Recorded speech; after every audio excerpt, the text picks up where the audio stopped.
कश्मीर में 10 साल बाद विधानसभा चुनाव हुए और 3 चरणों में जो चुनाव हुए वो बहुत ही शांतिपूर्वक तरीके से संपन्न हो गए और कल सुबह अब मतगणना होगी, जिसको लेकर जम्मू कश्मीर की राजनीति पूरी तरह से गर्मा गई है। एक तरफ जहां पर नेशनल कॉन्फ्रेंस और कांग्रेस दावा कर रहे हैं कि कल जब मतगणना होगी उसके बाद सरकार जो है वही उनका गठबंधन ही बनाएगा, वहीं दूसरी तरफ भाजपा का कहना है कि सबसे ज़्यादा सीटें लेकर भाजपा ही जम्मू कश्मीर में सरकार बनाएगी। हालांकि इसके अलावा एक और मुद्दा जो इस वक्त जम्मू कश्मीर की राजनीति में उथल पुथल मचा चुका है वो है 5 विधायकों को मनोनीत करना, जिसका अधिकार उपराज्यपाल के पास बताया जा रहा है।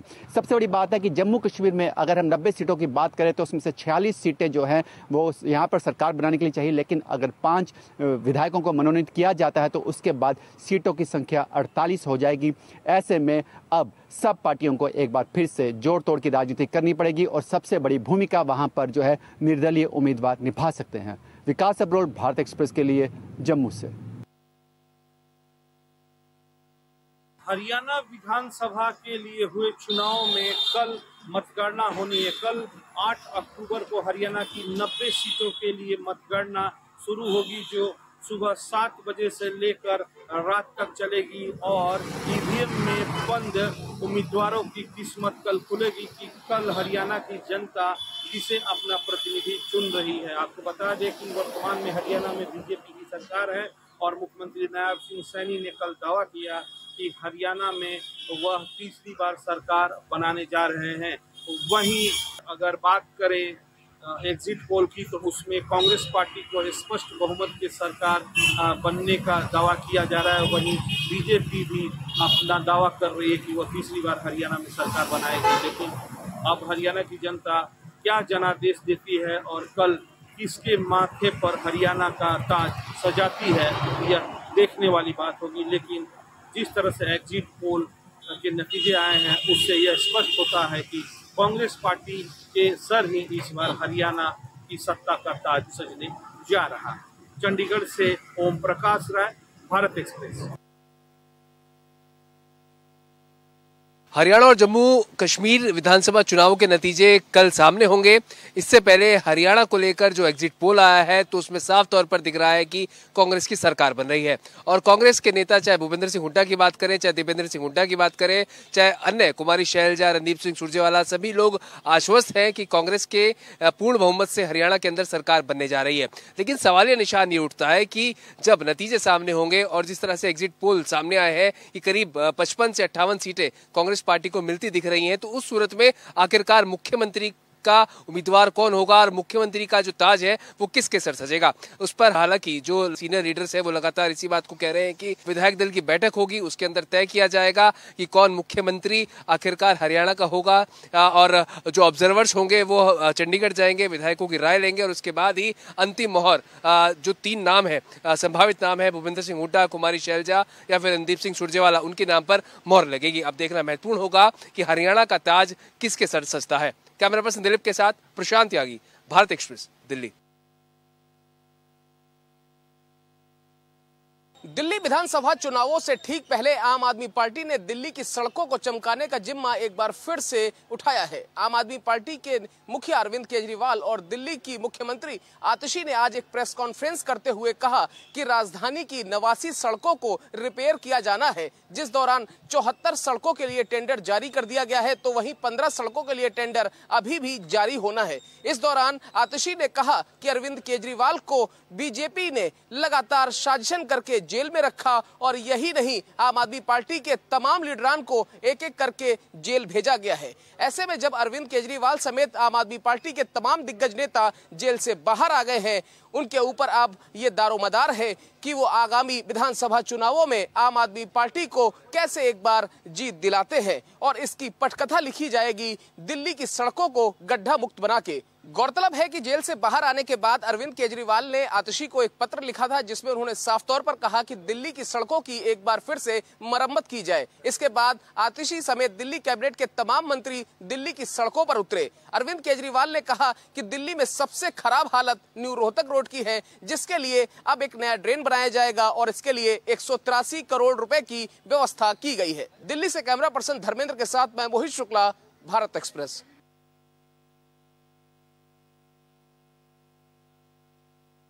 प्रधानमंत्री नरेंद्र मोदी को 7 अक्टूबर को संवैधानिक पद पर रहते हुए 23 साल पूरे हो गए हैं और ऐसे में गुजरात की राजनीति से दिल्ली की राजनीति तक दशकों तक उनके साथ लगातार जो बने हुए हैं देश के गृह मंत्री अमित शाह ने प्रधानमंत्री नरेंद्र मोदी को बधाई दी और बधाई देते हुए सोशल मीडिया पर कहा कि प्रधानमंत्री नरेंद्र मोदी पहले मुख्यमंत्री के रूप में और फिर प्रधानमंत्री के रूप में उन्होंने 23 साल जो है वो पूरे किए हैं।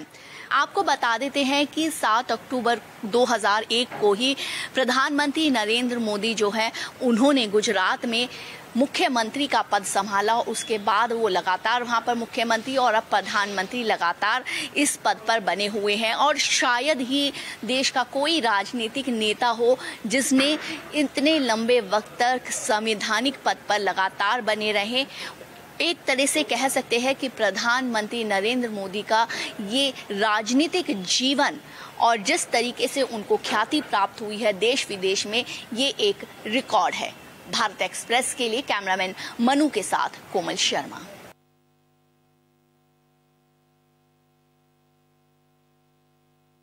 महाराष्ट्र में महाविकास आघाड़ी और महायुति की दोनों ही तरफ सीटों में अब तक बंटवारा नहीं हो पाया है।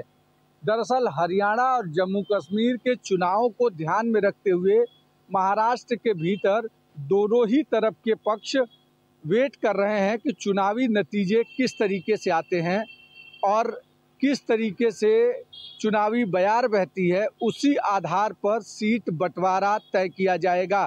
दरअसल महायुति में भी सीट बंटवारे को लेकर अब तक पेच फंसा हुआ है कि किसको कितनी सीटें दी जाएंगी। वहीं दूसरी तरफ महाविकास आघाड़ी में भी सीट बंटवारे को लेकर अब तक समझौता नहीं हो पाया है। महाविकास आघाड़ी में बैठकों का लगातार दौर शुरू है। आज भी एक महत्वपूर्ण बैठक हुई, लेकिन सीट बंटवारे पर आखिरी मुहर नहीं लग पाई। कल होने वाले हरियाणा चुनाव के नतीजों के बाद ये तय हो जाएगा कि हवा किस तरफ है और लोगों का रुझान किस तरफ है। इसी तरीके से आने वाले समय में उम्मीद की जा रही है कि जल्दी से जल्दी दोनों ही तरफ सीट बंटवारे पर फैसला होगा और पार्टियां अपने अपने कैंडिडेट भी अनाउंस करेंगी। वीडियो जर्नलिस्ट बालकिस के साथ अभिषेक पांडे, भारत एक्सप्रेस, मुंबई।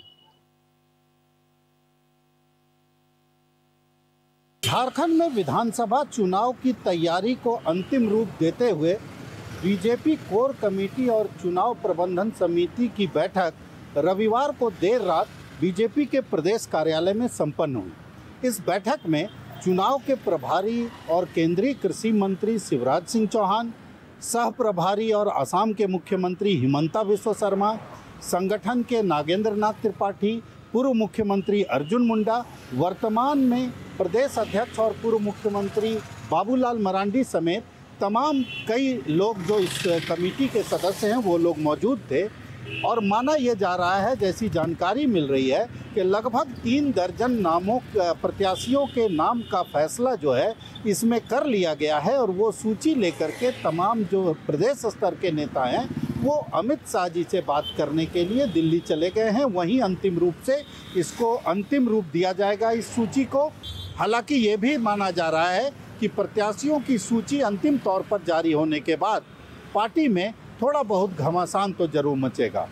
भारत एक्सप्रेस के लिए कैमरामैन धर्मेंद्र के साथ मधुकर आनंद, रांची।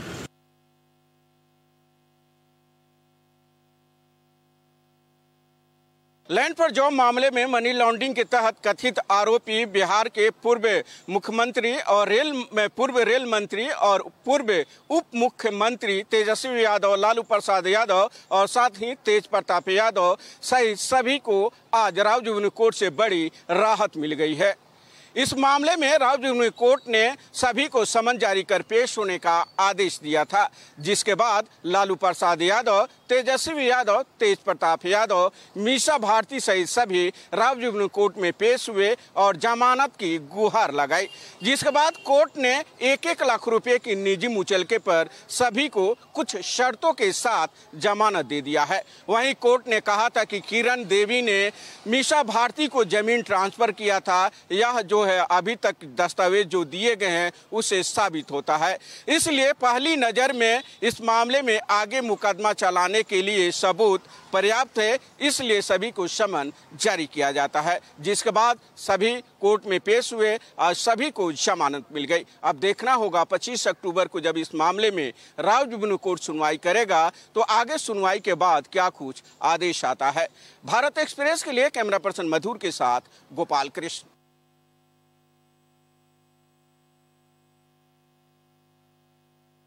बिहार में बंगले पे सियासत शुरू हो गई है। एक तरफ जहां तेजस्वी यादव को उप मुख्यमंत्री बनने के बाद बंगला अलॉट कर दिया गया था, उस बंगले को डिप्टी सीएम जब सम्राट चौधरी बने तो डिप्टी सीएम सम्राट चौधरी को अलॉट कर दिया गया। कल उन्होंने बंगला खाली किया है, लेकिन खाली करने के बाद बीजेपी के तरफ से तमाम आरोप लगाए जा रहे हैं कि पूर्व डिप्टी सीएम तेजस्वी यादव ने बंगला तो खाली कर दिया, लेकिन बंगला खाली करने के साथ साथ उसमें से सामान भी खाली कर दिया। जो सामान, बेड, एसी, तमाम तरह का आरोप लगाया जा रहा है बीजेपी की तरफ से। जो सामान है वहाँ से तेजस्वी यादव लेते चले गए हैं। इस बात पे जो आरजेडी के नेता हैं, प्रवक्ता हैं मृत्युंजय तिवारी ने जमकर बीजेपी पर हमला बोला है। उनका कहना है कि बीजेपी अब ओछी राजनीति पे आ गई है। जब उनको कुछ समझ नहीं आता, कुछ दिखाई नहीं देता, कुछ मुद्दा नहीं रहता है तो ओछी राजनीति पे उतर जाते हैं कि तेजस्वी यादव ने बंगला से सामान निकाल दिया। जबकि जब तेजस्वी यादव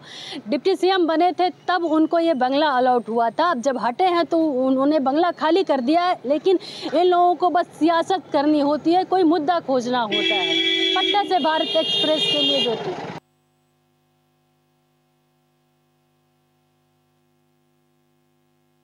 मुख्यमंत्री के सरकारी आवास पे आज कोर कमेटी की बैठक हुई, जिस बैठक में मुख्य एजेंडा उत्तर प्रदेश में होने वाले उपचुनाव को लेकर थी। भारतीय जनता पार्टी के लिए साख का सवाल बना है। भारतीय जनता पार्टी की कोशिश है कि जहां जहां उपचुनाव हो रहे हैं वो सीट भारतीय जनता पार्टी के झोली में आए। कारण साफ है कि 2024 का जो लोकसभा का परिणाम आया था, कहीं ना कहीं सरकार और संगठन के लिए परेशानी का सबब बन गया था। लोग सवाल खड़े कर रहे थे, तो उसी साख को बचाने के लिए लगातार भारतीय जनता पार्टी बैठक करे और बीजेपी की कोशिश है कि 10 सीटों पे हमारा झंडा बुलंद हो। और साथ ही इस बैठक में इस बात को खास निर्देश दिया गया जो जिनकी जिम्मेदारी उन सीटों को जीतने की, तो आप लोग क्षेत्रीय और जातीय संतुलन के हिसाब से कैंडिडेटों के नामों पे विचार करें। साथ ही जो यहाँ का सदस्यता अभियान चल रहा है, खासकर उन जगहों पे फोकस किया जाए जहाँ पे चुनाव होने वाले हैं। सहयोगी शहनवाज खान के साथ रजनीश पांडे, भारत एक्सप्रेस, लखनऊ।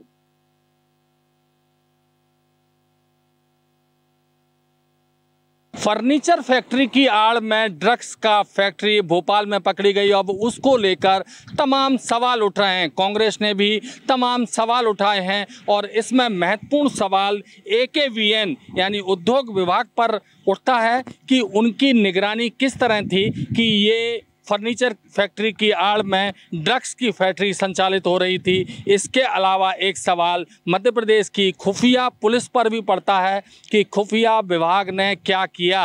ये फैक्ट्री पिछले 6 महीने से संचालित हो रही थी। ATS गुजरात और NCB ने कार्रवाई की है और 2 आरोपियों को गिरफ्तार किया है। 1800 करोड़ रुपए से ज़्यादा की ड्रग्स यहाँ बरामद हुई है। तमाम सारे सवाल हैं तमाम सारे विभागों को लेकर। अब इसमें पूरी जांच हो रही है और इस मामले में अब मध्य प्रदेश पुलिस ने भी फैक्ट्री के जो संचालक हैं उनके खिलाफ भी केस दर्ज किया है कि उन्होंने ये सूचना क्यों नहीं दी और बिना अनुमति के ये फैक्ट्री किराए पे क्यों दे रखी थी।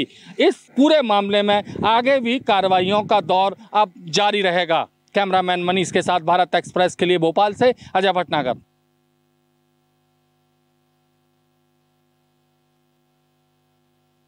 उत्तर प्रदेश के मुख्यमंत्री योगी आदित्यनाथ 2 दिवसीय दौरे पर वाराणसी पहुंचे हैं। मुख्यमंत्री योगी आदित्यनाथ ने यहां पर जनप्रतिनिधियों और अधिकारियों के साथ विकास कार्यों और कानून व्यवस्था की समीक्षा की। इसके साथ ही वाराणसी में प्रधानमंत्री नरेंद्र मोदी के प्रस्तावित दौरे की तैयारियों की भी उन्होंने अधिकारियों के साथ समीक्षा की और जरूरी दिशा निर्देश दिए। प्रधानमंत्री नरेंद्र मोदी 20 अक्टूबर को अपनी काशी पहुंच रहे हैं। ऐसे में कई परियोजनाओं का लोकार्पण और शिलान्यास किया जाना है। मुख्यमंत्री ने PM विजिट के लिए अफसरों को तैयारियों को चुस्त दुरुस्त करने और सभी स्तर पर ग्राउंड रियलिटी को चेक करने का निर्देश दिया। सीएम योगी आदित्यनाथ ने आगामी त्योहारों को देखते हुए सुरक्षा के कड़े इंतजाम का भी निर्देश दिया। इसके बाद मुख्यमंत्री यहां से भारत सेवा संघ पहुंचे। वहां पे उन्होंने दुर्गा पूजा के कार्यक्रम में हिस्सा लिया। इसके बाद ही वहां पर महिलाओं को सिलाई मशीन का वितरण भी किया। मुख्यमंत्री इसके बाद बाबा काल भैरव और काशी विश्वनाथ का आशीर्वाद लेने के बाद परियोजनाओं की ग्राउंड रियलिटी जांचने के लिए साइट्स पर पहुंचे। उन्होंने सिगरा स्टेडियम का मुआयना किया, मजागिन पे बनाए जा रहे शॉपिंग कॉम्प्लेक्स का मुआयना किया। इसके साथ ही ककरमत्ता में गेमिंग जोन का भी मुआयना किया। प्रधानमंत्री के आगामी दौरे में ये सारी परियोजनाओं का लोकार्पण किया जाना है। ऐसे में मुख्यमंत्री खुद ही ग्राउंड की रियलिटी जांचने के लिए परियोजनाओं का स्थलीय निरीक्षण कर रहे हैं और अधिकारियों को जरूरी निर्देश दे रहे हैं। वाराणसी से सौरभ अग्रवाल, भारत एक्सप्रेस।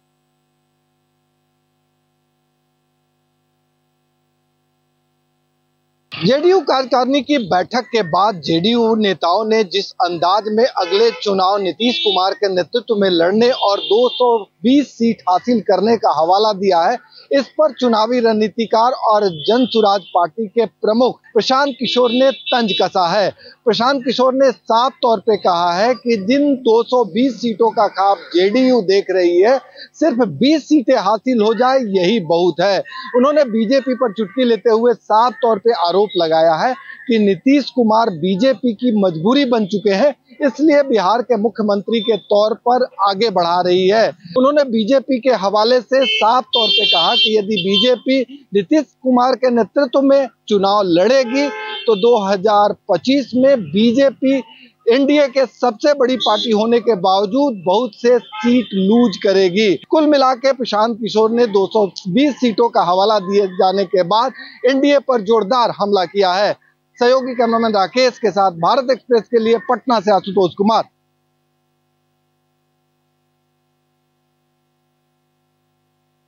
4 अक्टूबर को गुजरात के बड़ोदरा के भायली इलाके में हुए गैंग रेप मामले में पुलिस को बड़ी सफलता मिली है। पुलिस ने इस मामले में तमाम आरोपियों को गिरफ्तार कर लिया है। 3 आरोपी गिरफ्तार किए गए हैं, 2 को हिरासत में लिया गया है।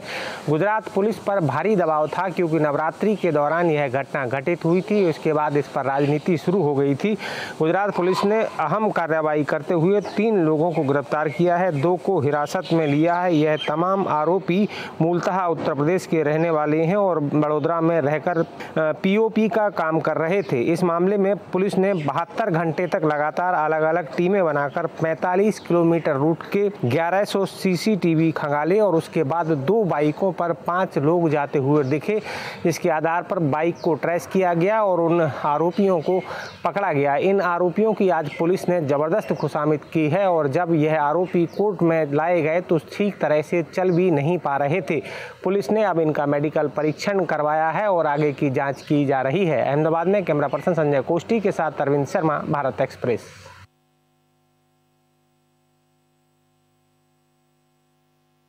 नवरात्र के चलते पूरे देश में गरबों की धूम चल रही है।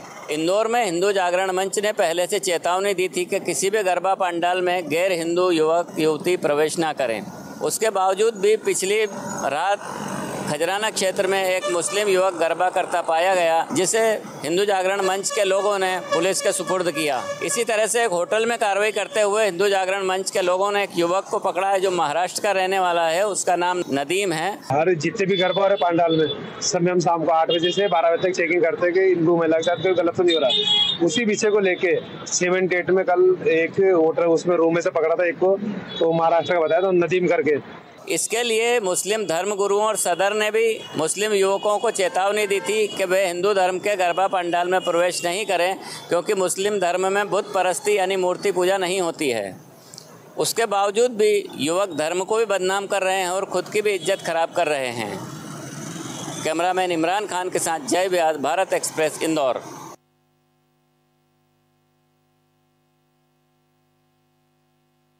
वाराणसी के कैंट रेलवे स्टेशन तथा रोडवेज बस अड्डा के पास निरंतर लग रहे जाम के बाद आज वाराणसी पुलिस प्रशासन ने एक बड़ी कार्रवाई की, जिस कार्रवाई के जद में आज रोडवेज पुलिस चौकी पर तैनात 22 पुलिसकर्मियों को एक साथ हटा दिया गया।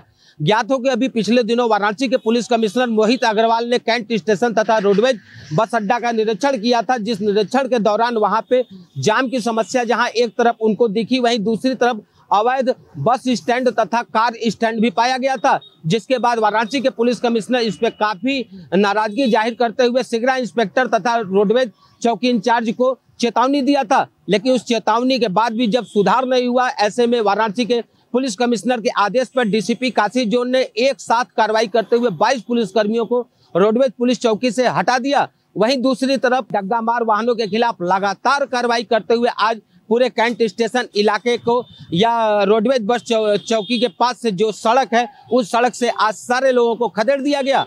निश्चित ही इस कार्रवाई के बाद पुलिस महकमे में हड़कंप है तथा आने वाले समयों में इससे पुलिस कर्मियों को सीख मिलेगी और वह अपने क्षेत्र में अच्छे से कार्य करते नजर आएंगे। कैमरा पर्सन अभिनव वर्मा के संग विमलेंद्र राय, भारत एक्सप्रेस, वाराणसी।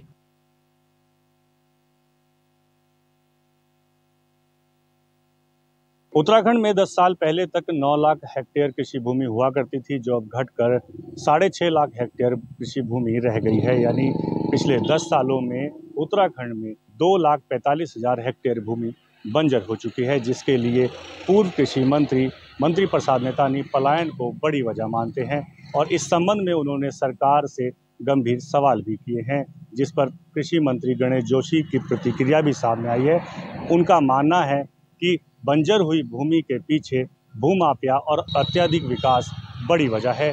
हालांकि उन्होंने ये जरूर माना है कि प्रदेश में 2 लाख हेक्टेयर से ज़्यादा भूमि बंजर हो चुकी है। उत्तराखंड में पलायन एक बड़ी वजह है, जिसकी वजह से प्रदेश के पर्वतीय क्षेत्रों में उपजाऊ कृषि भूमि बंजर हो जाती है। हालांकि सरकार युवाओं को कृषि से जोड़ने के लिए कई योजनाएं चलाती है, लेकिन जिस तेजी से पिछले 10 सालों में उत्तराखंड में कृषि भूमि बंजर हुई है, वो सरकार की योजनाओं और सरकार के दावों को खोखला साबित करती है। देहरादून से अभिषेक कुमार, भारत एक्सप्रेस।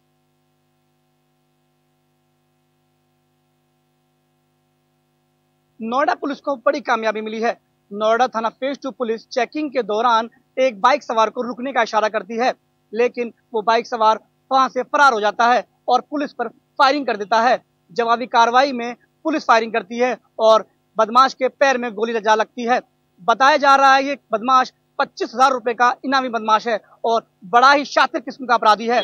इसी बदमाश ने इकोटेक थाना क्षेत्र में डकैती जैसी घटना को अंजाम दिया था। अगर हम इसकी आपराधिक इतिहास की बात करें तो ये बदमाश के खिलाफ लगभग 1 दर्जन से ज्यादा मुकदमे दर्ज हैं। पुलिस इस बदमाश को पकड़ने का प्रयास कर रही थी, लेकिन पुलिस को कामयाबी नहीं मिली थी। लेकिन आज चेकिंग के दौरान पुलिस ने इस बदमाश को गिरफ्तार कर लिया है। थाना फेज 2 पुलिस द्वारा चेकिंग की जा रही थी तो डिस्प्ले चौराहे के पास एक बिना नंबर प्लेट की मोटरसाइकिल आती हुई दिखी। जब मोटरसाइकिल सवार को पुलिस ने रोकने का प्रयास किया तो वो दूसरी तरफ भागने लगा और पुलिस की तरफ जान से मारने की नियत से उसने फायर किया। पुलिस वाले बार बार बचे और जवाबी फायर जब पुलिस ने किया तो मोटरसाइकिल सवार के पैर में गोली लगी। शकील के ऊपर 9 मुकदमे मिले हैं और वह 25,000 का इनामी भी है। Rahul Thakur, Bharat express, greater Noida.